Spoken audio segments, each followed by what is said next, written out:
Creio que todo mundo já tenha assistido ao vídeo Adultização do influenciador Felca. Vamos então conversar sobre isso. Embora essa denúncia não seja inédita, ela continua sendo muito importante. Toda essa conversa sobre o condicionamento do algoritmo já foi explorada aos montes por muitos e muitos influenciadores. E especialmente sobre o caso do Ítalo, a influenciadora Antônia Fontinelli já tinha trazido essa denúncia, inclusive não há muito tempo, 2024. Ela teve o seu conteúdo removido e eu achei uma pena que o Felca não tenha mencionado isso no seu vídeo. Acho que teria sido uma boa forma de fortalecer, de construir a história em torno do quão perigoso é tocar nesse vespeiro. Então eu acho que teria sido importante mencionar naquele momento que uma outra pessoa também mexeu nesse vespeiro e foi penalizada por isso. Eu me comprometo com qualquer consequência que possa advir de mexer nesse vespeiro. Além disso, é importante mencionar que a sexualização não acontece apenas dentro das telas. Ela acontece também quando as crianças são expostas a conteúdos inapropriados em paradas LGBT, nas apresentações da escola.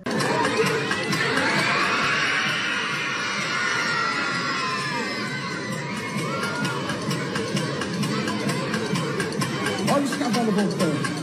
Olha os cavalos no fio, ó. Na banalização do funk da infância, sem deixar de mencionar as exibições de arte. Eu entendo que ele se concentrou no digital, mas é importante a gente lembrar que a esfera digital é apenas uma fração e uma extensão da vida real. O vídeo de aproximadamente 50 minutos caiu no gosto popular. Na regulação e no tratamento a esquerda inteira caiu de boca no assunto. A mesma esquerda que se recusa a criar cadastro para pedófilo. Em Brasília, 19 horas.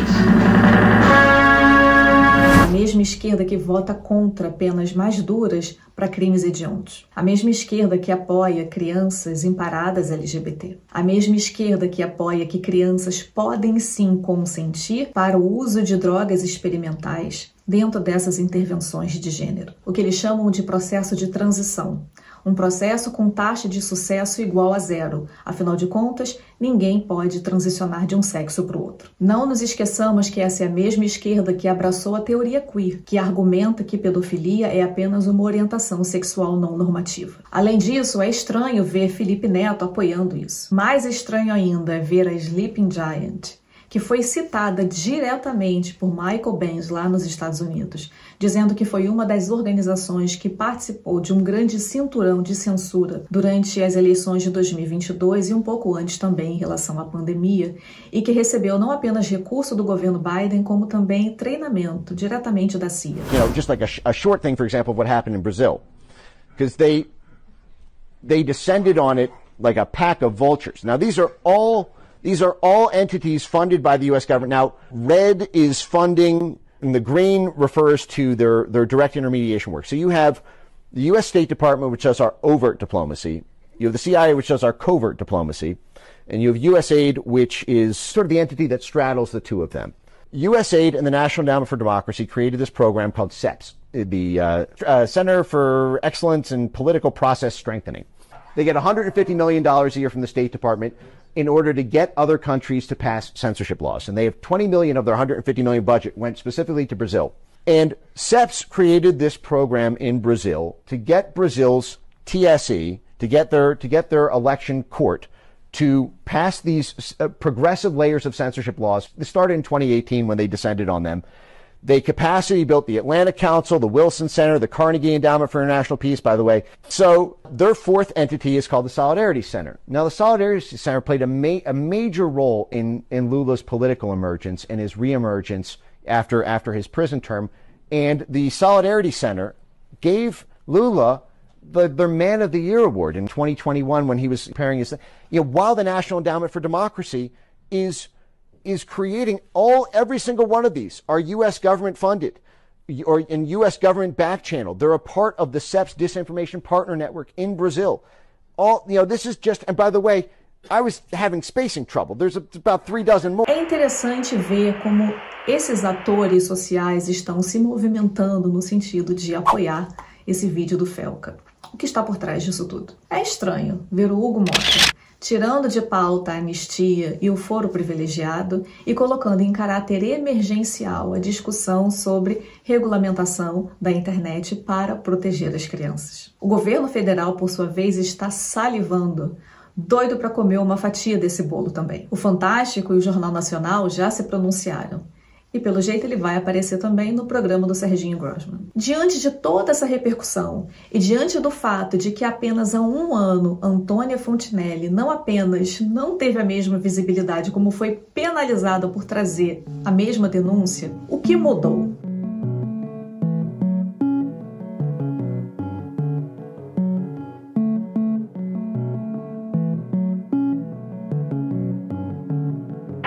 Vou ficar mais socialista.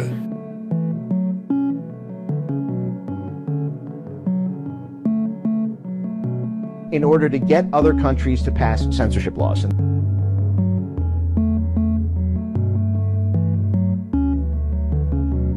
Nós todos hoje somos admiradores do regime chinês, né? Do Xi Jinping.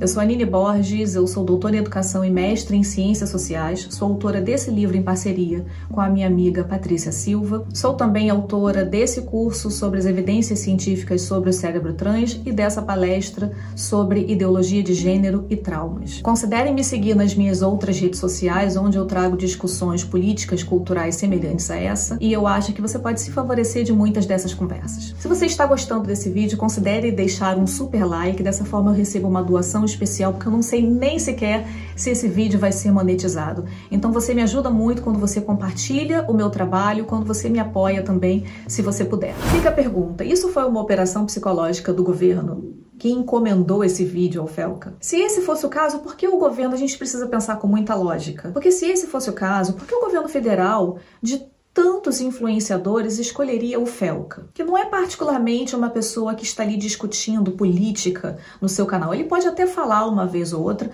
mas não é particularmente, essencialmente, a natureza do seu canal. Além disso, o Felca tem um histórico de postagens inapropriadas. Eu não quero pesar a minha mão sobre isso, porque eu acho que é muito complicado quando você cresce diante dos holofotes e você está ainda formando a sua opinião e é imaturo e fala demais e não pensa muito bem sobre as coisas. E aí o uso da internet ao mesmo tempo e a exposição, a câmera ligada, tudo isso eu acho que influencia, coloca essa população mais jovem que está diante, né, da internet, produzindo conteúdo, numa posição complicada.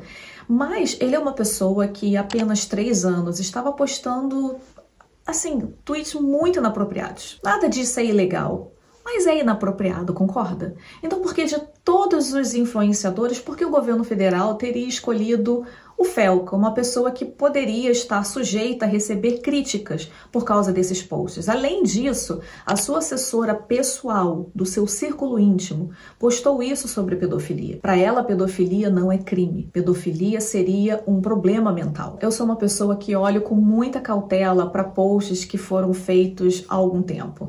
Esse post é de 2018. Ela pode ter mudado de opinião. A gente tem a capacidade de crescer, amadurecer, se expandir e mudar de ideia. Então, acho que é importante sempre dar essa chance para as pessoas. Do contrário, a gente entra numa vibe de cancelar as pessoas por coisas que elas disseram há um tempo, mas assim, de repente elas mudaram de opinião. Eu acho que uma forma de contornar, de mediar isso, seria eles, hoje, né, em 2025, dizer, olha, eu mudei de ideia, né? Eu não penso sobre isso mais, eu não penso dessa forma mais. E o Felca também se posicionar em relação a isso, porque não pode fazer um vídeo denunciando pedofilia, tendo no seu círculo mais íntimo, que trabalha com você, uma pessoa que defende que pedofilia não é crime. Então acho que seria importante um posicionamento atual sobre esse post. Eu não quero fazer um julgamento de valor hoje sobre algo que foi escrito há 7 anos, mas eu acho importante que essa reconsideração seja feita hoje. Mas a gente também pode especular que o vídeo seja genuíno, que ele não tenha sido encomendado pelo governo. De repente, o Felca tem o seu próprio interesse e investimento nesse assunto, ou para gerar engajamento, ou para produzir conscientização sobre o assunto, ele tem alguma agenda pessoal que tenha despertado o interesse dele em produzir isso, a gente não sabe. O fato é que o vídeo está aí. E eu diria o seguinte, a essa altura nem importa tanto mais, porque nós não temos tempo para isso. Porque independente do vídeo ter sido encomendado ou não, ele já está aí e ele já está sendo usado pela esquerda, que não aguenta viver num mercado livre de ideias e que toda e qualquer oportunidade que tem para censurar, para perseguir, para punir, para processar, ela faz. Isso quando ela não mata ou tenta matar também. Então, a essa altura, eu não estou mais tão preocupada em especular se o vídeo foi encomendado ou não foi encomendado, se foi genuíno ou se não foi. O vídeo está aí, os desdobramentos estão aí e eu acho que agora a gente tem que pensar daqui para frente. O dano já está feito e agora nós precisamos nos preocupar com os desdobramentos disso. E que dano é esse? Toda a conversa sobre regulamentação de redes envolve muito menos a regulamentação da rede e muito mais a regulamentação dos indivíduos que usam a rede. E isso geralmente ocorre via a criação de uma identidade digital. E o Brasil não é o primeiro a pensar nisso. A criação de uma identidade digital obrigatória para acessar a internet pode abrir caminho para vigilância em massa e controle autoritário. De onde vem essa ideia de identidade digital? Adivinha? Vejam o infográfico da ONU e do Fórum Econômico Mundial. Isso é uma pauta globalista, a criação de identidades digitais. Todos os países alinhados formalmente com essas duas organizações estão empurrando isso. A desculpa? Sempre as crianças. Aqui no Reino Unido, por exemplo, a série Adolescência foi usada como desculpa para alavancar uma nova lei de criação de identidades digitais. Em uma coletiva de imprensa, o primeiro-ministro do Reino Unido se referiu à série, que é uma ficção, como um documentário.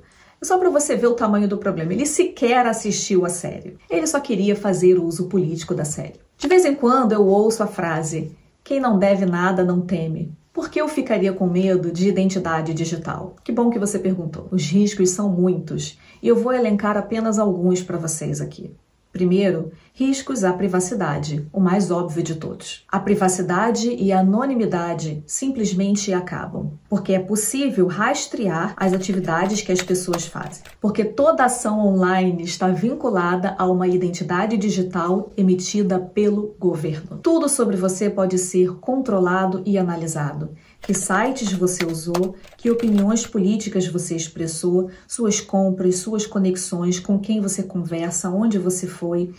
Todos esses dados podem ser armazenados permanentemente. Você poderá ser monitorado 100% do tempo. E algo pior ainda pode acontecer, a instalação de um crédito social baseado nas suas iniciativas online. Isso já ocorre na China. Logo, se você defende as pessoas erradas ou as ideias erradas, você poderia perder pontos sociais. E esses pontos sociais em sociedades comunistas podem ser trocados por serviços, por produtos como água, comida, moradia, transporte público, coisas desse tipo. Não se esqueçam que outro dia o Fórum Econômico Mundial disse que nós comeríamos menos carne ou pararíamos de comer carne, e que no lugar nós comeríamos insetos ricos em proteína. Lembre-se também que eles disseram que nós não teríamos nada e seríamos felizes. Mas pare para pensar. Se nós não temos nada, mas ainda temos a necessidade de consumir produtos, tudo isso alguém vai precisar ter, até mesmo para subsidiar para as pessoas que não têm. Como eles vão controlar isso? Bem, uma forma de gerenciar isso é criando crédito social, o que significa que as pessoas que mais se desalinhem politicamente com a narrativa do governo podem perfeitamente ser punidas e ter uma vida miserável. Não viaja? Não viaja? Continua aqui no vídeo que você vai ver. Observem o estrago que o sistema de pontuação ESG fez no mundo corporativo, quando empresas eram forçadas a se alinhar à pauta woke e defender certas ideias, certas pautas, certas agendas. Do contrário, elas não receberiam o investimento. Esse sistema de pontuação ESG simplesmente destruiu o mundo corporativo. Agora imagine o estrago que isso pode causar na sua vida, na vida dos indivíduos, obrigando-os a pensar, agir e fazer determinadas coisas, controlando cada aspecto da sua existência, visando a conformação ideológica. Se você pensa diferente, você é punido. Isso é 1984 diante dos nossos olhos. Além disso, os riscos de vazamentos e abusos de dados que podem ser usados não apenas por hackers, mas também por governos, para fraudar, chantagear e até perseguir adversários políticos. Alexandre de Moraes, por exemplo, removeu conteúdos e contas sem o devido processo legal. E além disso, ele usou um reconhecimento facial para identificar pessoas que foram perseguidas posteriormente. Obviamente, um claro desvio de finalidade. Imagine só se Alexandre de Moraes fosse amparado por uma lei que permitisse que ele identificasse via identidade digital cada uma das pessoas e pudesse monitorar, rastrear o que cada uma dessas pessoas fazem. Se sem mecanismos legais ele fez o que ele fez, imagine se ele tivesse amparado pela lei. Se tudo que você posta está permanentemente ligado à sua identidade digital, ninguém vai querer denunciar nada.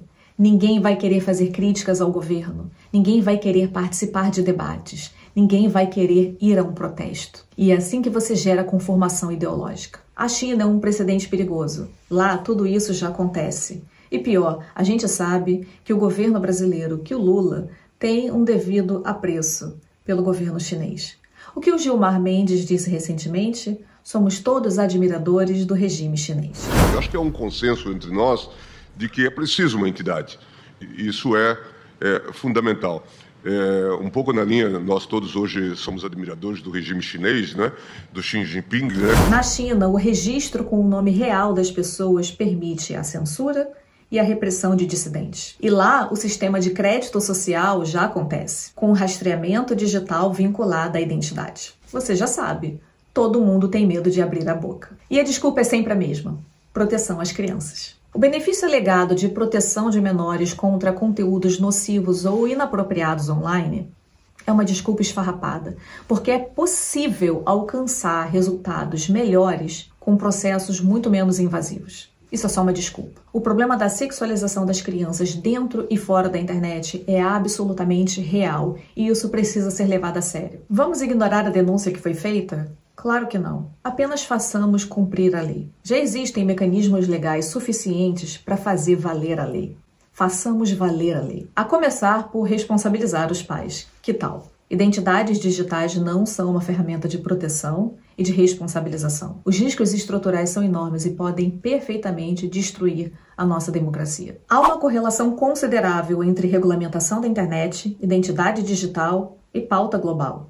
E isso não é coincidência. Um grupo que nunca recebeu um único voto, hoje controla os nossos governos. E esse projeto de identidades digitais está no centro desse novo regime autoritário que eles estão tentando instituir. Grande parte dos países que já implementaram identidades digitais ou que estão em andamento são alinhados formalmente à ONU e ao Fórum Econômico Mundial. São países que atuam como parceiros, signatários ou participantes ativos nos eventos do Fórum Econômico Mundial e que estão sempre falando aqui e acolá sobre governança digital. Além disso, são parceiros em termos de financiamento e consultoria. Por exemplo, muitos projetos de identidade digital tiveram financiamento direto de organismos multilaterais ou uso de padrões recomendados pelo Fórum Econômico Mundial. Além disso, é muito interessante perceber que esses países signatários do Fórum Econômico Mundial e da ONU também, da Agenda 2030, estão sempre usando a mesma narrativa, que é uma coisa assim, é bem universalizador mesmo. É interessante ver como eles usam as mesmas desculpas.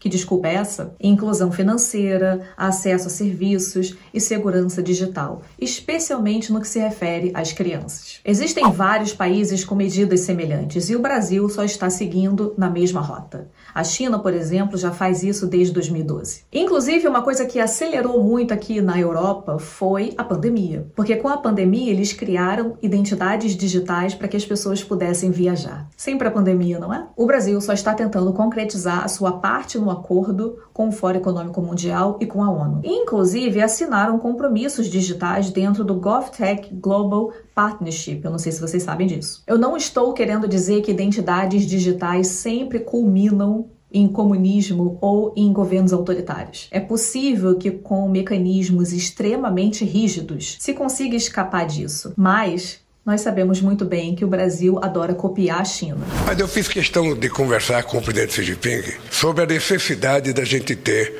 uma pessoa para discutir essa questão do que se fazer na regulação e no tratamento dessas empresas de aplicativo. Por isso é que nós temos que fazer uma regulamentação ou pelo Congresso Nacional Brasileiro ou pela Suprema Corte. Pela Suprema Corte. E eu recebi, o Mauro Vieira recebeu uma carta do Xi Jinping que ele ficou de mandar a pessoa para conversar. Quando a pessoa vier conversar, é o Sidônio que vai receber essa pessoa para conversar. Da forma mais democrática possível.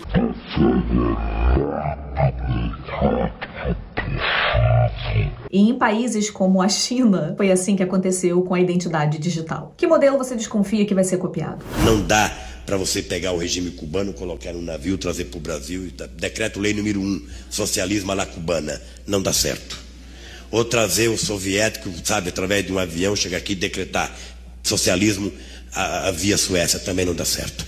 Eu acho que ele será demorado, ele será, sabe, penoso, mas será nos moldes em que a cabeça do povo brasileiro estiver preparada para implantá-lo. Mesmo que a gente fizesse a revolução hoje nesse país, depusesse o governo, a gente, para implantar esse socialismo, levaria quantos 30, 40, 50 anos para implantar num país de tantas coisas como o Brasil. Nós precisamos plantar agora para colher daqui a alguns anos. É nisso que eu aposto e é para isso que eu trabalho. Lula saliva por censura e ele está desesperado. Lula quer voltar a mentir do jeito que ele mentia antes, na era pré-internet, quando ele podia mentir, fabricar dados, rir disso e ninguém sabia. Por quê? Porque ele não era desmentido praticamente ao vivo ou instantaneamente, minutos depois, nas redes sociais. Eu cansei de viajar o mundo falando mal do Brasil, gente. Era bonito a gente viajar o mundo e falar, no Brasil tem 30 milhões de crianças de rua, no Brasil tem 30 milhões... A gente nem sabia, tem não sei quantos milhões de abortos, era tudo clandestino, mas a gente ia citando números, sabe? Se o cara perguntasse a fonte, a gente não tinha, mas a gente ia citando números. Eu não esqueço nunca, eu estava debatendo, o Roberto Marinho e o Jaime Lerner em Paris. Mas eu estava dizendo, porque no Brasil tem 25 milhões de crianças de rua. Eu era aplaudido calorosamente pelos franceses. Quando eu terminei de falar, o Jaime Lerner falou assim para mim, ô Lula, não pode ter 25 milhões de crianças de rua, Lula. Porque senão a gente não conseguiria andar nas ruas, Lula. É muita gente. O seu ego ferido por causa da sua baixa popularidade vai fazer com que nós conheçamos o lado mais perverso da faceta do Luiz Inácio Lula da Silva. Lula é um comunista, um socialista que saliva por poder. Esse é o desafio de quem já foi presidente 3 vezes. Porque cada vez mais eu tenho que fazer mais. Significa que cada vez eu vou ficar mais esquerdista, vou ficar mais socialista. E como todo líder comunista, gosta de poder, gosta de luxo, gosta de conforto, gosta de se associar a bilionários, gosta de ter muito dinheiro, mas gosta que os outros paguem a conta. Eu não vejo a direita muito favorável à regulamentação da internet. Eu penso que essa é uma pauta mais da esquerda. E se você é de esquerda e apoia a regulamentação da internet, deixa eu te dizer uma coisa, a água vai bater na sua bunda, mais cedo ou mais tarde. Porque a esquerda geralmente pratica autofagia. Ela é capaz de engolir os seus, devorar os seus, caso eles se coloquem como um obstáculo. Veja o caso da Isabela Cepo, uma feminista de esquerda que está sendo atacada, está exilada, refugiada no exterior agora, simplesmente porque está ameaçada de 25 anos de prisão dentro de um processo legal, complicado, que Erika Hilton levantou contra ela. E mesmo ela sendo de esquerda, não foi poupada, né? Então, se você é de esquerda e apoia a regulamentação da internet, esteja disposto a concordar com tudo, a aceitar tudo, a rir para tudo, a abaixar a cabeça para tudo, porque no momento em que você discordar, você será devorado também. Eu sei que tem muita gente que apoia o Lula, o PT e a regulamentação da internet como uma forma de sinalizar que odeia o Bolsonaro. Deixa-me te dizer uma coisa. Você pode odiar o Bolsonaro. Isso não é o meu mérito aqui. Eu não tô nem aí. Eu acho que se você quer odiar o Bolsonaro, odeie mesmo o Bolsonaro. Fique à vontade. Mas eu acho que uma hora você vai ter que escolher quem você odeia mais, o Bolsonaro ou a você mesmo.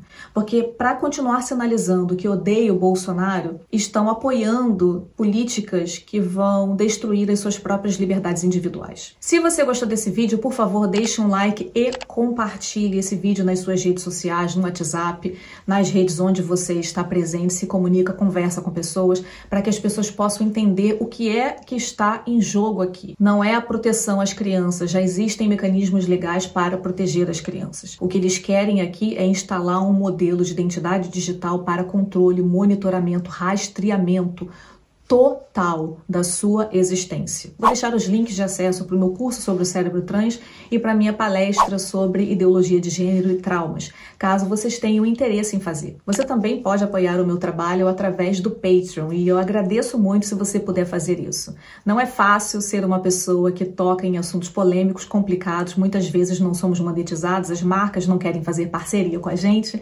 então a gente depende muito dessa parceria que vocês têm com a gente. Então, quando vocês apoiam o meu trabalho, vocês ajudam para que eu permaneça nessa e em outras plataformas trazendo essas discussões.